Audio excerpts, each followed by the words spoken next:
Olá, seja bem-vindo, seja bem-vinda ao nosso canal Minuto Mentor. Se você está chegando aqui pela primeira vez, não se esqueça de se inscrever no canal, de acionar aí o sininho, você pode receber as nossas notificações. Se você gostar, deixe aí o seu like ou seus comentários também. E o tema de hoje aqui no canal é o poder das histórias, né?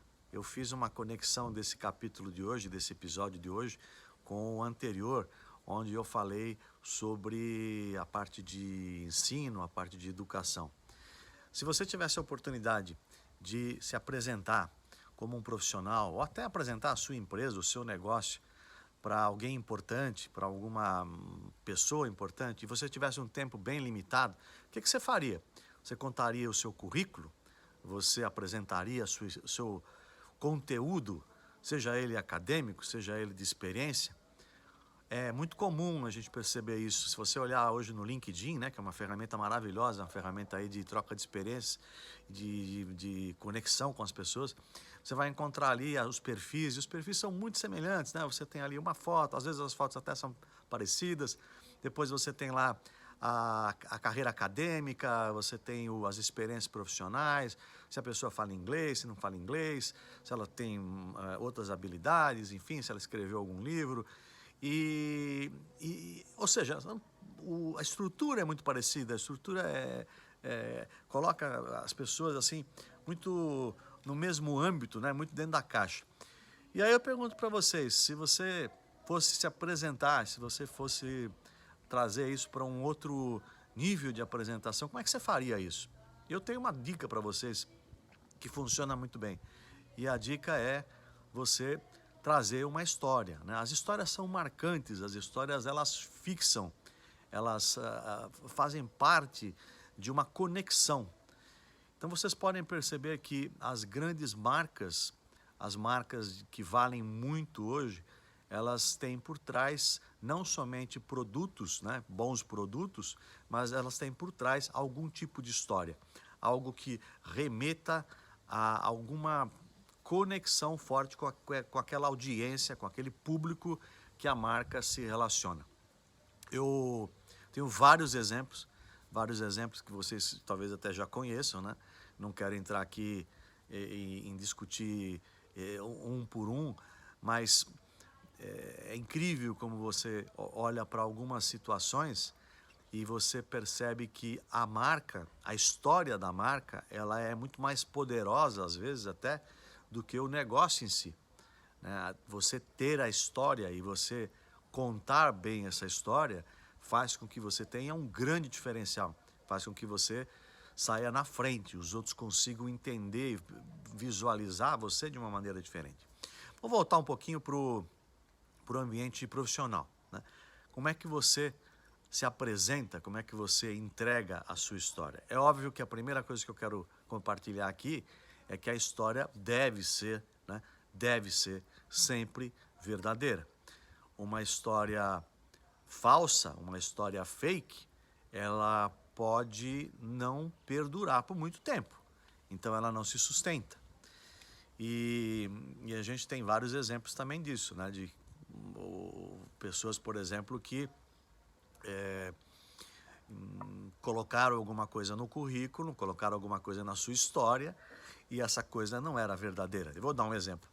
Esse exemplo é um exemplo real de uma pessoa que tinha uma habilidade muito grande de, nas entrevistas, nos testes, dentro uma função de gestão dentro das empresas, ela tinha uma habilidade muito grande de conseguir passar nos testes, principalmente quando a questão era o inglês, né? E a pessoa foi passando, e aí chegou um certo momento que ela foi aprovada na empresa e o trabalho começou. E é claro que aquele trabalho ele precisava de uma habilidade, de um skill que era o domínio da língua inglesa. E o dia a dia não é um teste, o dia a dia é vida real. O que aconteceu? Depois de algumas semanas, as pessoas perceberam que aquela pessoa não tinha o domínio da língua inglesa e que ela, obviamente, não poderia estar na função que ela estava, porque ela tinha que negociar, ela tinha que, muitas vezes, tomar decisões pela empresa, e é claro que o inglês fake dessa pessoa ficou evidente, passou a ser evidente. Então, eu não estou dizendo de histórias falsas, eu estou falando de uma história que seja boa, seja verdadeira. Eu tive contato recentemente com uma empresa da área financeira, e eles estavam contando um pouquinho sobre o processo de seleção que eles instalaram na empresa, um processo bem inovador, onde os entrevistadores eles não podiam ter acesso ao currículo da pessoa. Então eles não sabiam se eles estavam entrevistando um engenheiro, se eles estavam entrevistando um arquiteto, ou um administrador de empresas, ou um psicólogo. E eles também não podiam fazer perguntas sobre a história de experiência da pessoa, né? Então a entrevista era muito mais saber as qualidades da pessoa, as dificuldades da pessoa, os déficits das pessoas, mas não o currículo, ou não ser influenciado pelo currículo, né? Isso também faz parte de você montar a tua história, de você preparar a tua história. Eu gosto de contar uma história pessoal minha, que eu acho que até já falei talvez no vídeo inicial aqui no canal. O meu sonho era ser piloto, né? Meu sonho era ser piloto de avião, e lá quando eu tinha lá meus 15, 16 anos, eu comecei a fazer isso, comecei a estudar. Enfim, até hoje eu gosto muito de aviação. Mas enfim, eu posso dizer que esse sonho não tenha sido realizado? Talvez não, porque hoje eu faço um trabalho que eu acabo levando as pessoas também de uma situação A para uma situação B, né? Seja em desenvolvimento de carreira, seja em tomada de decisão, seja uma empresa, por exemplo, que está no processo ali de mudança de estratégia. Então eu considero isso como um voo. E essa é a minha história, essa é a história que eu carrego comigo, que eu gosto de compartilhar. E eu acho que ela é mais fácil de as pessoas entenderem do que eu simplesmente contar aqui o que eu fiz quando eu fui me formar em engenharia, depois quando eu fui trabalhar num segmento mais industrial, parte do segmento automotivo e assim por diante. Histórias têm uma relação muito forte com a emoção, quanto que nós passamos de emoção. E isso é muito simples, é fácil de você entender. Se você assiste um filme, ou se você assiste um programa, principalmente os programas agora que estão muito em moda, né? Aquelas séries, onde você tem lá um capítulo atrás do outro, os capítulos geralmente são mais curtos, 30 minutos, 40 minutos, e aí você já quer assistir o segundo. Por quê? Porque existe um fator emocional ali muito forte, existe uma amarração muito forte, ou uma amarração às vezes de curiosidade, né?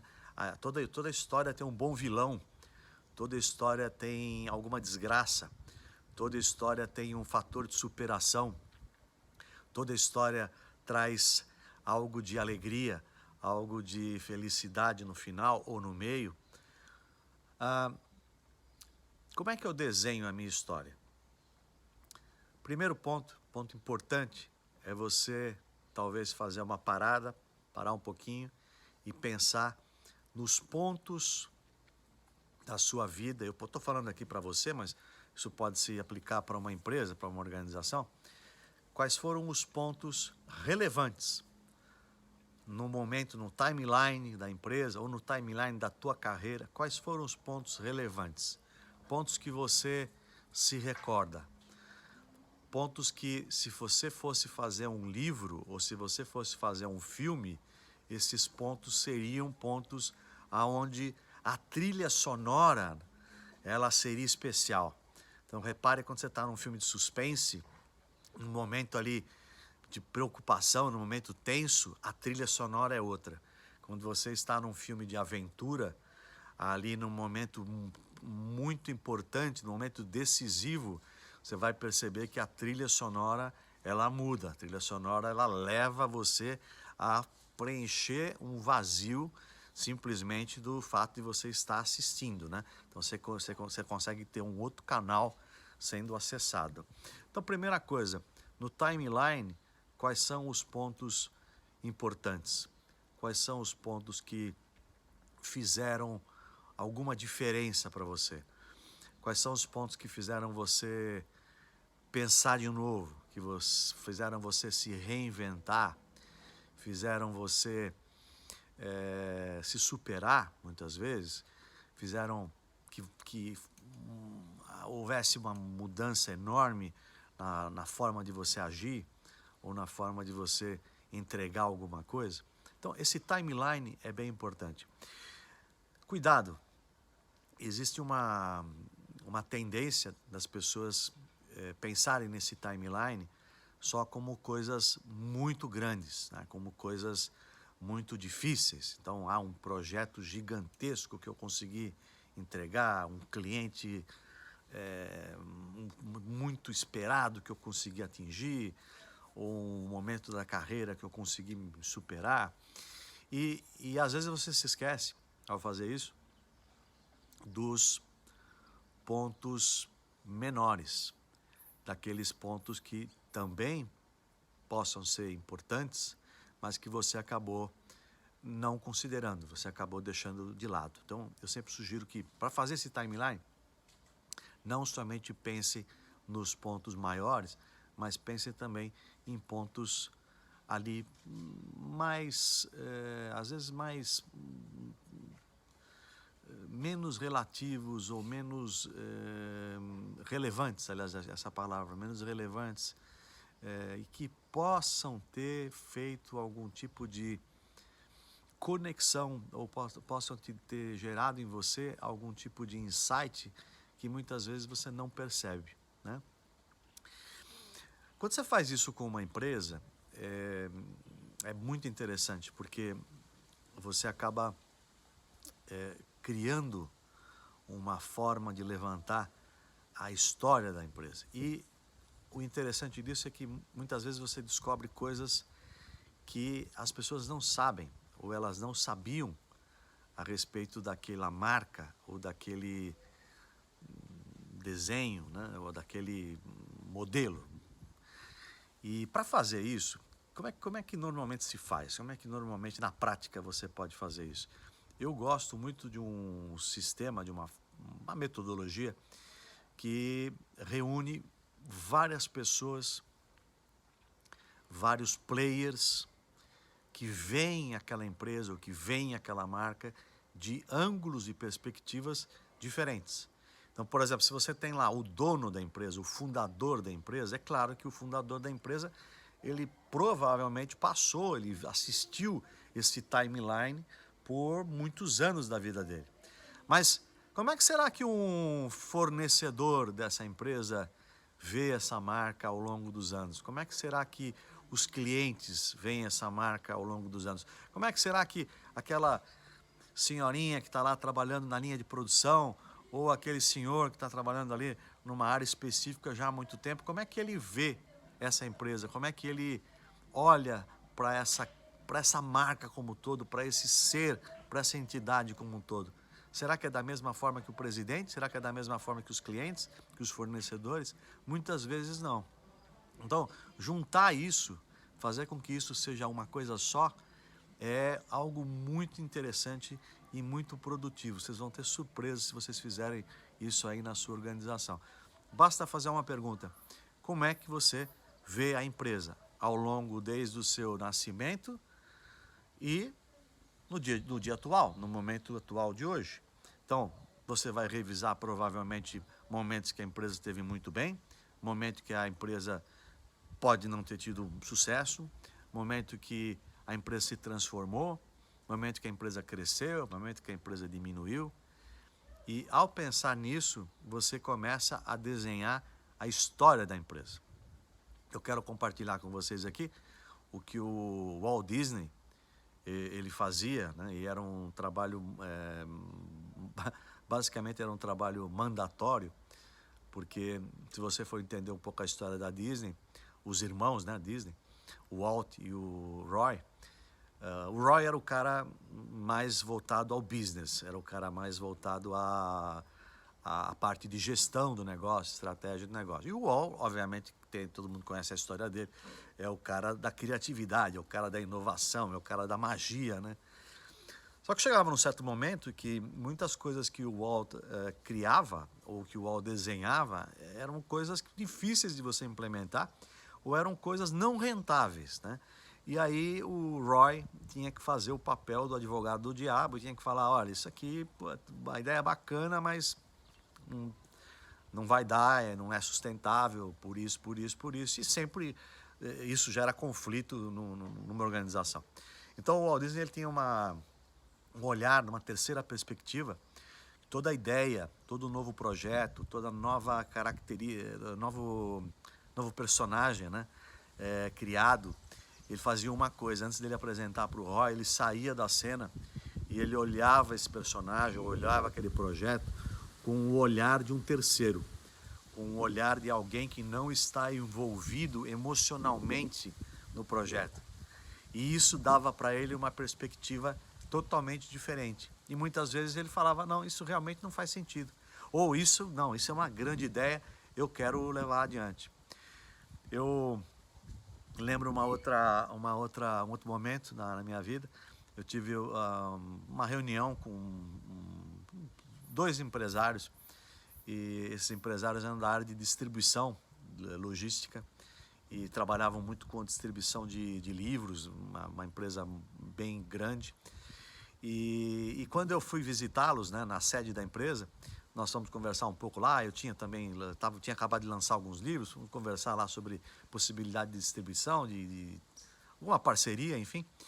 E quando eu chego lá na sala de um dos donos, de um dos empresários, tinha lá uma prateleira inteira, repleta, de guias de turismo.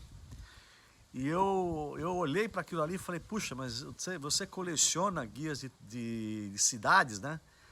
E na época a gente pouco tinha já a internet, mas ainda se usava muito papel, né? Você ia viajar para uma cidade ou para um país novo, o bacana era você comprar o guia, você curtir o guia antes, fazer lá um planejamento. Eu sempre gostei de viajar e eu sempre gostei de comprar esses guias. Eu tenho até hoje lá no meu escritório uma prateleira repleta. E eu perguntei, eu falei, puxa, mas esses guias aqui no Brasil ainda tem poucos, né? Tem pouca coisa. Eu lembro que na época o guia famoso nosso era o guia 4 rodas, né? Que trazia um material muito bem feito sobre hotelaria, sobre os mapas do Brasil, né?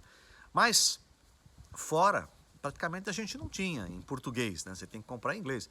E eu falei para ele, poxa, mas isso aqui é um negócio sensacional, por que vocês não fazem, por que vocês não investem e tal? E aí ele me disse uma coisa que me marcou. Ele disse o seguinte, falou, olha, aqui na empresa nós temos uma regra. E nós somos em 2 sócios, né? E a regra é a seguinte, se eu trago um projeto que eu emocionalmente estou ligado com esse projeto, por exemplo, colecionar guias de turismo, a decisão desse projeto ir adiante ou não pode ser minha. A decisão, ela pesa mais sendo do meu parceiro que não tem afinidade por guias de turismo. E aí, o que eles faziam? Eles faziam uma análise crítica e uma análise ponderada do que realmente o projeto poderia ser um projeto de sucesso, rentável, sustentável ou não. Então, eu quis dar esse exemplo para você, porque eu acho que ele ilustra bem essa questão do emocional, né? Muitas vezes você gosta daquilo que você faz, ou você acredita muito naquilo que você faz, mas aquilo pode não ser algo viável, pode não ser algo sustentável a médio, longo prazo, né? Então, as histórias, né, o poder das histórias, puxa vida, contar a história, qual é a sua história, qual é a história da sua marca, qual é o cerne que está por trás do seu currículo, da sua experiência de vida e qual é, talvez, o pilar, ou quais são os pilares da sua organização, né? Isso faz diferença, gente, faz diferença. É difícil fazer isso? Não, não é difícil fazer isso. Basta você mudar a forma de você pensar. Eu sou muito crítico, né?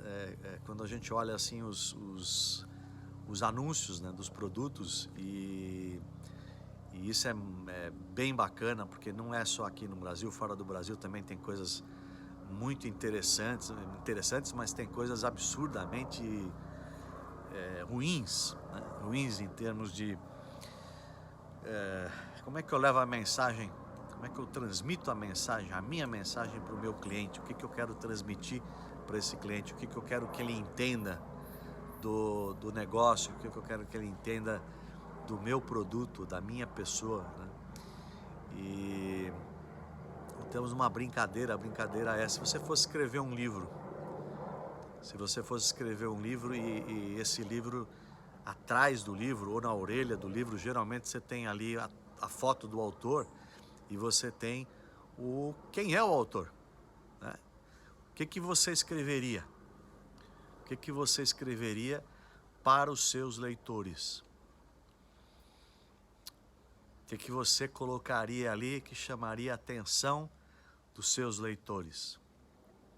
Será que você é um engenheiro mecânico, que você tem 30 anos de experiência numa área, que você já atuou no Brasil ou fora do Brasil? Ou será que seria uma história? Seria algo que pudesse levar para as pessoas uma ligação emocional, uma ligação afetiva com a tua história e falar, poxa, eu quero saber o que esse cara escreveu, quero saber o que que essa pessoa escreveu, eu quero entender melhor o que está por trás disso, né? Então esse foi o episódio de hoje, espero que vocês tenham gostado. Se vocês gostaram, não se esqueçam aí de deixar o like, se inscrever no canal aí pelo sininho, comentários. Então esse é o Minuto Mentor. Muito obrigado aí por ter acompanhado. Grande abraço, até o próximo.